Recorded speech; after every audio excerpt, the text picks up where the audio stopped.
Families forced to evacuate after protesters burned buildings and vehicles. Belfast at the center of this chaos. Tonight, more than 100,000 people joining a far-right protest in the heart of London. Bricks hurtled towards a mosque.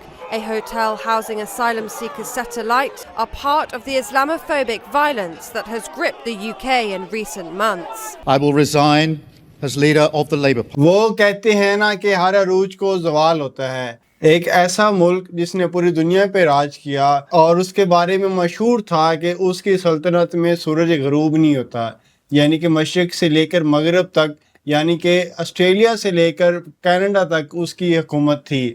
اور British umpire اتنی تگڑی تھی کہ انہوں نے پوری دنیا پہ اپنا قبضہ جما رکھا تھا. اور آج ایسا دور ہے کہ اسی ملک میں پولیٹیکل کرائسس اور فائنینشیل کرائسس چل رہا ہے. اور جو برطانیہ کا جو پولیٹیکل لینڈسکیپ ہے وہ ایک دکھ بھری داستان ہمیں سنا رہا ہے. اور صرف 9 سال کے عرصے میں 6 برٹش پرائم منسٹرز نے ریزائن کیا ہے، اور کل ہی جو کیئر سٹارمر تھے انہوں نے بھی ریزائن کر دیے ہے. یعنی کہ صرف 10 سال کے عرصے میں 7واں پرائم منسٹر آئے گا. یہ آپ کو لگ رہا ہوگا کہ میں شاید کسی افریقن یا کسی ایشین کنٹری کی بات کر رہا ہوں. نہیں، یہ اس ملک کی داستان ہے جس کو مدر آف ڈیموکریسی بھی کہا جاتا ہے، جہاں سے پارلیمنٹری فارم آف ڈیموکریسی جو ہے وہ پنپتی ہے. لیکن آج وہی ملک جو ہے ایک ایسی دلدل میں پھنس چکا ہے جہاں سے اس کو کوئی راہ نہیں نظر آ رہی، جہاں سے کوئی بھی لیڈر جو ہے اس کو نکال نہیں پا رہا. تو دوستو، آج کی ویڈیو میں ہم یہ جاننے کی کوشش کریں گے کہ جو UK کی گورنمنٹ ہے وہ اس پولیٹیکل کرائسس تک کیسے پہنچی، اور اس کے بعد ہم یہ بھی جاننے کی کوشش کریں گے کہ جو کیئر سٹارمر ہیں انہوں نے ریزائن کیوں کیا. اور اس کے بعد ہم دیکھیں گے کہ جو آئندہ آنے والے پرائم منسٹر ہیں ہیمبرن، کیا وہ برٹش گورنمنٹ کو اس دلدل سے نکال پائیں گے. تو دوستو، آپ سب جانتے ہی ہیں کہ پاکستان اور انڈیا بھی ایک وقت تھا کہ برٹش امپائر کی کالونی تھے. جو ورلڈ وار 1 اور ورلڈ وار 2 جب ہوئی، ان 2 عالمی جنگوں نے برٹش امپائر کی کمر توڑ کے رکھ دی. بظاہر تو برطانیہ نے یہ دونوں عالمی جنگیں جیتیں، لیکن اس کی جو قیمت اسے ادا کرنی پڑی وہ دنیا بھر کے سامنے ہے. برطانیہ نے ورلڈ وار 2 کے بعد US سے قرضہ لیا، اور قرضہ اتنا زیادہ ہو گیا کہ 2006 تک وہ قرضہ اتارتا رہا. اور امریکہ نے اس سب حالات سے فائدہ اٹھا کر 1944 میں برٹن ووڈ کانفرنس کے مقام پر ڈالر کو جو ہے ایک انٹرنیشنل کرنسی ڈکلیئر کر دیا. اور انہیں معلوم تھا کہ پاؤنڈ کی ویلیو گر چکی ہے، تو انہوں نے ڈالر کو آگے پیش کر دیا. اور اس طرح سے جو 1950s اور 60 میں ڈی کولونائزیشن ہوئی، اور کئی جو کالونیز تھی UK کی وہ اس کے ہاتھ سے چلی گئی، اور اس کے ساتھ ساتھ جو پاؤنڈ کی ویلیو ہے مزید گرتی گئی. اس طرح جو ان کا اکنامک کرائسس تھا اس کا سٹارٹ ہوا. اور اس اکنامک کرائسس کے چلتے ہوئے 1970 میں تھیچر کی گورنمنٹ آتی ہے، تو اس لیڈی نے بہت ہی کچھ ریڈیکل فیصلے لیے. انہوں نے نیو لبرل جو ماڈل تھا اس کو اپنایا، اور اس کے چلتے ہوئے پرائیویٹائزیشن کی طرف گئیں. اس طرح جو نادرن انگلینڈ تھا، جیسے کہ ویلز ہو گیا، اور اس طرح کے جو ساتھ والے مقام تھے جو پہاڑی علاقے ہیں بیسیکلی، وہاں کول مائنز تھیں، اور اس کے ساتھ ساتھ کارز کی مینوفیکچرنگ انڈسٹری تھی، اور اس کے ساتھ ساتھ جو دیگر فیکٹریز تھیں انہوں نے وہ پرائیویٹائز کر دی. جو نادرن UK تھا اس کے جو اکانومی تھی وہ بیٹھ گئی. اور 1980s کے بعد ایسا ہوا کہ وہاں کی جو اکانومی تھی اس کو کوئی اس کا ریپلیس نہیں ملا، تو وہاں کے جو لوگ تھے ان کے اندر ریزنٹمنٹ پیدا ہو گئی. اور اس کے بعد جو دوسرا دھچکا لگتا ہے وہ 2008 کا جو فائنینشیل کرنچ تھا، اس نے پوری دنیا کو اپنے لپیٹ میں تو لیا، لیکن جو برٹش اکانومی پہلے ہی ولنریبل تھی وہ اس کی لپیٹ میں زیادہ آ گئی. اور 2010 میں ڈیوڈ کیمرون نے جب دیکھا کہ ان کی جو اکانومی ہے وہ ریکور نہیں ہو رہی، جبکہ فرینچ اور جرمن اکانومیز ریکور ہو رہی تھی، تو انہوں نے ایک بہت ہی بولڈ سٹیپ لیا، وہ آسٹیرٹی میجرز کی طرف چلے گئے. جی دوستو، وہی آسٹیرٹی میجرز جو IMF جو اس کے راگ الاپ رہا ہوتا ہے. جو بھی ملک اس کے پاس جاتا ہے تو وہ کہتا ہے جی آسٹیرٹی میجرز لکھ کے دے دیتا ہے کہ یہ لو صبح شام، اور آپ کو جو ہے آپ کی اکانومی ٹھیک ہو جائے گی. تو برٹش گورنمنٹ نے 2010 میں وہی آسٹیرٹی میجرز اپنائے. اس میں کیا تھا کہ جو اسپینڈنگس تھی گورنمنٹ اس پہ انہوں نے کٹ لگایا. جو اسکولس تھے، ہاسپٹلس تھے، پبلک ٹرانسپورٹیشنس تھی، ایون جو لوکل گورنمنٹس ان کی اسپینڈنگس پہ کٹ لگے. اور اس کا رزلٹ یہ نکلا کہ جو میجورٹی آف دا پاپولیشن تھی جو کہ پبلک ٹرانسپورٹیشن یوز کرتی تھی، پبلک اسکول میں اپنے بچوں کو بھیجتی تھی اور سرکاری ہاسپٹلس کا رخ کرتی تھی، ان کو علاج مہنگا ہو گیا، ان کی اسکولنگ مہنگی ہوگی کیونکہ پرائیویٹ کلینکس میں ان کو جانا پڑا. پرائیویٹ سکولز میں بچوں کو داخل کروانا پڑا. تو اس سے کیا ہوا کہ ایک انفلیشن کا ایک نیا دور سٹارٹ ہوا, جبکہ گورنمنٹ نے اس دوران جو لوگوں کی جو پے تھی اس کو فریز کر دیا. اور اس کے چلتے ہوئے جو رائٹ ونگ کے لوگ تھے انہوں نے کہا کہ اس ساری برائی کی جڑ یورپی یونین ہے, ہمیں یورپی یونین سے الگ ہو جانا چاہیے. اور اس میں جو فار رائٹ کے جو لیڈرز تھے جیسے بورس جانسن ہو گیا, نائجل فراج ہو گئے, انہوں نے اس طرح کی کمپین تو پہلے ہی کرتے آ رہے تھے, لیکن اس ٹائم ان کو پاپولیرٹی ملی کیونکہ لوگوں نے سمجھا کہ واقعی ہماری جابز جا رہی ہیں. جو یورپین لوگ ہیں وہ آ کے کیفیز میں کام کر رہے تھے, سکولز میں جابز کر رہے تھے, ہاسپٹلز میں جابز کر رہے تھے. حالانکہ دیکھا جائے تو اس ٹائم جو برٹش کی جو ایس ایم ایز تھے وہ ساری اپنی جو مینوفیکچرنگ تھی, جیسے مینچسٹر جیسے ہو گیا, وہ اس میں جو چھوٹے چھوٹے جو کاروبار تھے وہ ایکسپورٹس کر رہے تھے EU میں. تو انہوں نے لوگوں کے اندر ایک عام پرسیپشن جو وہاں کے پولیٹیکل لیڈرز تھے انہوں نے یہ ڈالے کہ جو بریگزٹ ہے اگر ہو جاتا ہے تو ہو سکتا ہے کہ ہماری جو اکنامک ہے ڈاؤن فال اس سے ہم نکل آئیں, اور اس کے ساتھ ساتھ جو ہماری ایک گلوریس ہسٹری ہے اس کو ہم ریوائیو کر سکیں. اور یہ شاید ایک دیوانے کا خواب تھا. 2016 میں جو ڈیوڈ کیمرون تھے انہوں نے ریفرینڈم کرایا, اور ریفرینڈم میں جو 58% لوگوں نے یہ فیصلہ دیا کہ ہم بریگزٹ چاہتے ہیں, یعنی کہ ہم یورپی یونین سے نکلنا چاہتے ہیں. تو 42% لوگ اس کے خلاف گئے, انہوں نے کہا نہیں ہمیں یورپی یونین میں رہنا چاہیے. مزے کی بات یہ ہے کہ وہ لوگ جو کہ کاسموپولیٹن سٹیز میں جیسے لنڈن میں رہ رہے تھے وہ اس حق میں تھے کہ انٹیگریشن ہونی چاہیے, ہمیں EU کے ساتھ رہنا چاہیے. جبکہ وہ لوگ جو کہ ندرن UK میں ہیں, جیسے کہ میں نے آپ کو پہلے بتایا کہ جہاں انڈسٹریز نہیں ہیں, جہاں کوئی اچھا آنریبل روزگار نہیں ہے, وہ لوگ پہلے ہی گورنمنٹ کی پالیسیز سے تنگ تھے, اس کے بعد جو انفلیشن ہوئی اس سے بھی تنگ تھے.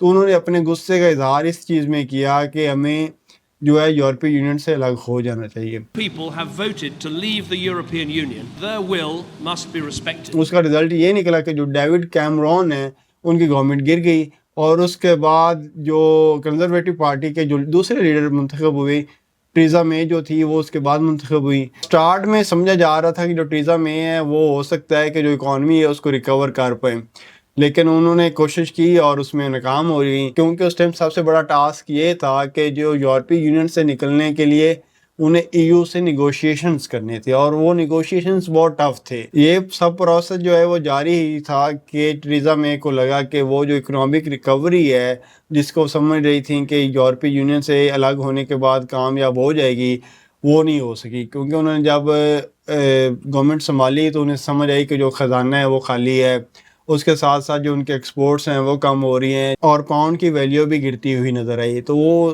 ان سب اکنامک انڈیکیٹرز کو دیکھتے ہوئے انہیں لگا کہ ریزائن کرنا ہی بیسٹ سلوشن ہے. To serve the country I love. اور وہ جو پرائم منسٹر ہیں انہوں نے ریزائن کر دیا اور 10 ڈاؤننگ اسٹریٹ سے وہ رخصت ہوگی. اور اس کے بعد آتے ہیں بورس جانسن جو کہ ایک رائٹ ونگ کے پاپولسٹ لیڈر تھے, ان کو ٹرمپ آف UK بھی کہا جاتا ہے. تو انہوں نے سمجھا کہ جی میں بہت بڑا آئرن مین ہوں اور میں آ کے حالات ایسے سیدھے کر دوں گا. انہوں نے جلد بازی میں آ کے جو EU کے ساتھ ان کے جو نیگوشیشنز ہو رہے تھے ان کو انہوں نے کہا سم اپ کرتے ہیں, ہمیں جلدی سے جلدی بس نکلنا ہے. تو انہوں نے وہ پروسیس تیز کر دیا اور جلدی میں انہوں نے بس ایسے ہی نیگوشیشنز کیے. اس کا نقصان ابھی جو ہے برٹش اکانومی کو ہو رہا ہے. اور اس کے بعد کیا ہوا کہ ابھی ریکور ہو ہی رہے تھے کہ کووڈ-19 آ گیا. کووڈ-19 آیا تو پوری جو اکانومی ایک دفعہ پھر اکنامک ریسیشن آ گیا, اور جو برٹش اکانومی جو کہ پہلے ہی قرضوں کے سہارے پہ چل رہی تھی وہ پھر اس کو ایک بہت بڑا دھچکا لگا, اور لوگ جو تھے وہ پھر انفلیشن اور ان امپلائمنٹ کا شکار ہو گئے. اور اس کے چلتے ہوئے جو بورس جانسن ہے ان کی ایک ویڈیو لیک ہوتی ہے کہ وہ کووڈ کے ٹائم میں پارٹی کر رہے تھے, جبکہ جو پورا ملک ہے وہ لاک ڈاؤن اس میں لگا ہوا تھا. تو اس لوگوں نے سوشل میڈیا پہ بہت زیادہ اس کا سخت رد عمل دیا, تو بورس جانسن نے بھی سب کے چلتے ہوئے ریزائن کر دیا. And my friends, in politics, no one is remotely indispensable. اس کے بعد جو ہے لیز ٹروس نے گورنمنٹ سنبھالی, اور وہ صرف 45 دن جو ہے وہ گورنمنٹ ان کی چلی, کیونکہ انہوں نے ایک منی بجٹ پیش کیا. مس ٹروس کو لگا کہ ہو سکتا ہے کہ وہ اپنا ایک ایمبیشیس گول کے ذریعے جو ہے یو کے کو ایک فائنینشیل کرنچ سے نکال سکتی ہیں. تو انہوں نے دیکھا کہ گورنمنٹ جو ہے وہ زیادہ سے زیادہ بانڈ جاری کرے گی. انہیں لگا کہ گورنمنٹ اگر زیادہ بانڈ جاری کرتی ہے اپنے فزیکل ڈیفیسٹ کو چھپانے کے لیے, اس کو کم کرنے کے لیے, تو ہو سکتا ہے کہ جو ہمارا مسئلہ چل رہا ہے اکنامک ریسیشن کا وہ ختم ہو جائے. لیکن ان کی جو وہ ایک خام خیالی تھی, کیونکہ انہوں نے جب منی بجٹ پیش کیا جو کہ 45 بلین پاؤنڈ کا تھا, اس میں انہوں نے زیادہ سے زیادہ بانڈ جاری کیے. جب زیادہ بانڈ آ گئے تو جو جنہوں نے پہلے بانڈ خریدے ہوئے تھے انہیں لگا کہ گورنمنٹ نے ہمارے ساتھ زیادتی کی ہے, کیونکہ جو انٹرسٹ ریٹ پہلے تھا 3% وہ گر گیا کیونکہ بانڈ بہت زیادہ ہو گئے. تو انہوں نے وہ بانڈ بیچنا سٹارٹ کر دی. اس طرح جو بانڈ کی ویلیو تھی وہ کم ہوگی, اور جیسے ہی ویلیو کم ہوئی تو گورنمنٹ پہ پریشر ہوا, بلکہ وہ بانڈ جس نے اکانومی کو سسٹین کرنا تھا وہی اکانومی کا دشمن بن گیا. اور اس طرح جو اکانومسٹ ہیں وہ سمجھتے ہیں کہ یہ ان کی گورنمنٹ کا بہت بڑا ڈیزاسٹر تھا, اور اس ڈیزاسٹر سے وہ ریکور نہیں ہو پئی, اور صرف 45 ڈیز کے بعد انہوں نے ریزائن کر دیا. اور اس کے بعد ایسا ہوا کہ پوری دنیا نے دیکھا. دوستو تاریخ ایسے بدلی کہ رشی سناک جن کا اوریجن انڈیا سے ہے, جو کہ ایک ٹائم برٹشرز کی کالونی تھا, وہ برٹش پرائم منسٹر بنے. And I have been elected as leader of my party and your prime minister, and that work begins immediately. اور اس ٹائم کنزرویٹو پارٹی کو لگا کہ ہو سکتا ہے کیونکہ یہ بندہ فائنانس سے ہے تو یہ جو اکنامک کرائسس چل رہا ہے اس سے ملک کو نکال سکے. لیکن انہوں نے گورنمنٹ تو کی, اور اس کے بعد جو الیکشن ہوئے اس میں وہ بھاری اکثریت سے ہار گئے, اور عوام نے جو ووٹ ہے وہ لیبر پارٹی کو دیا, اور لیبر پارٹی میں سر کیئر سٹارمر جو ہیں وہ پرائم منسٹر بنے, جنہوں نے چینج کا نعرہ لگایا. انہوں نے کہا کہ ہم پالیسیز کو چینج کریں گے, پالیسیز کو ریوائیو کریں گے. لیکن بدقسمتی یہ تھی کہ جو یوکرین وار تھی اس کے بعد جو انرجی کرائسس کا بھی سامنا کرنا پڑ رہا تھا جو پورے یورپ کو, اور یو کے بھی انرجی کرائسس کا سامنا کرنا پڑ رہا تھا, اس سے انفلیشن اور بڑھ گئی. اور سر کیئر سٹارمر جو تھے واضح برتری اور عوام کا کانفیڈنس لے کے تو آئے, لیکن ان کی جو عوام کی جو خواہشیں تھیں ان پہ پورا نہیں اتر سکے. اور سر کیئر سٹارمر پالیسیز بنا ہی رہے تھے کہ ایران وار چھڑ جاتی ہے اور اس میں جو انرجی کرائسس اور شدت اختیار کر جاتا ہے, اور ان سب کے چلتے ہوئے جو لوگ تھے, جو عوام تھی جو یو کے کی, وہ اور زیادہ پریشان ہو جاتی ہے. تو انہیں لگا کہ ہو سکتا ہے کہ جو لیبر پارٹی ہے اس کے پاس بھی سلوشن نہیں ہے, اور انہیں لگا کہ شاید یہ وہی سلوشن ہو سکتا ہے جو کہ ریفارم پارٹی یعنی کہ جو نجل فراج کی جو پارٹی ہے وہ سلوشن ہمیں پریزنٹ کر رہی ہے, کہ وہ وائٹ مین سپریمیسی پہ یقین رکھتے ہیں, کروسیڈز کی انہوں نے وردی پہنی ہوتی ہے.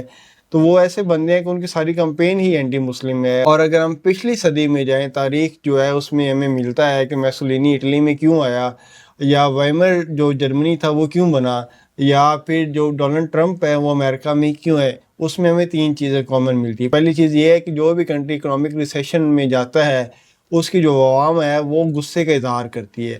غصے کا اظہار اس طرح کرتی ہے کہ وہ جو ریڈیکل لیڈرز رہتے ہیں ان کو چن لیتی ہے, کیونکہ وہ ایسے نعرے لگاتے ہیں جو کہ عوام کے ایموشنز کو ظاہر کرتے ہیں, اور جو پاپولیزم ہے اس کو اس سے شے ملتی ہے. جبکہ یہ جو چیزیں ہیں ایک ڈیموکریٹک کنٹری کے لیے اچھی نہیں ہے, کیونکہ جو ڈیموکریٹک کنٹری ہوتا ہے وہ سب کو ساتھ لے کے چلتا ہے, جبکہ جو پاپولسٹ لیڈر ہوتے ہیں وہ us versus them کی پالیسیز کو اپناتے ہیں.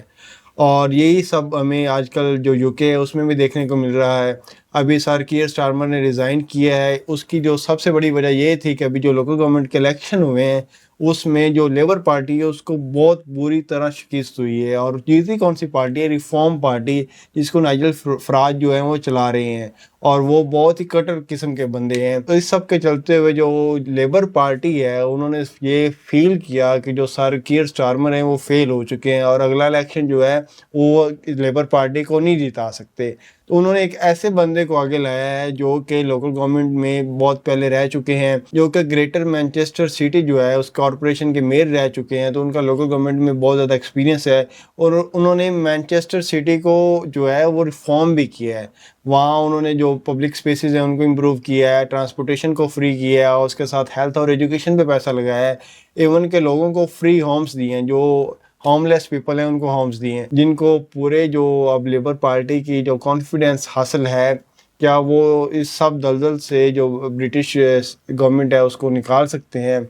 تو یہ تو ہمیں آنے والا وقت ہی بتائے گا، لیکن مجھے لگتا ہے کہ ہو سکتا ہے وہ کامیاب ہو جائیں، کیونکہ ان کا لوکل گورنمنٹ میں بہت زیادہ ایکسپیرینس ہے، وہ لوکل سپینڈنگ زیادہ کریں گے، اور اس طرح جو لوگوں کا جو بڑے مسئلے ہیں جیسے ہاؤسنگ کا ایشو ہے، ہیلتھ کا ایشو ہے، ایجوکیشن کا ایشو ہے، یہ سارے حل کرنے کی کوشش کریں گے، اور اس کے ساتھ ساتھ وہ لوکل گورنمنٹس کو امپاور کریں گے۔ تو اس سے کیا ہوگا کہ جو لوگوں کے سینٹیمنٹ ہیں وہ شاید دور ہو جائیں، اور اس کے ساتھ ساتھ وہ اینٹی امیگریشن پالیسیز کو بھی اپنائیں گے تاکہ جو برٹشرز ہیں، جو لوکلز ہیں، ان کو جابس مل سکیں۔ میرا خیال ہے کہ جو برٹش امپائر ہے وہ اب آئسولیشن کی طرف چلا جائے گا، کیونکہ جب آپ پروٹیکشنزم کی طرف جاتے ہیں تو اس کی بھی آپ کو قیمت ادا کرنی پڑتی ہے۔ اب ایک دنیا جو ہے اتنی زیادہ انٹیگریٹڈ ہو گئی ہے، اتنی زیادہ اوور لیپڈ ہو گئی ہے کہ آپ ایک چیز کو سیٹ کرتے ہوئے دوسری چیز کو لوز کر دیتے ہیں۔ تو وہ برٹش جو سوسائٹی اور برٹش گورنمنٹ کے لیے آنے والے 3 سال جو ہے بہت امپورٹنٹ ہے۔ یہ ان کے لیے میک اور بریک جو ہے مومنٹ ہوگا، کیونکہ دنیا جو ہے اے آئی کی طرف جا رہی ہے، دنیا جو ہے ایک بہت زیادہ سپیڈ سے آگے جا رہی ہے، جبکہ جو برٹش ہے انہوں نے بیک گیئر لگایا ہوا ہے۔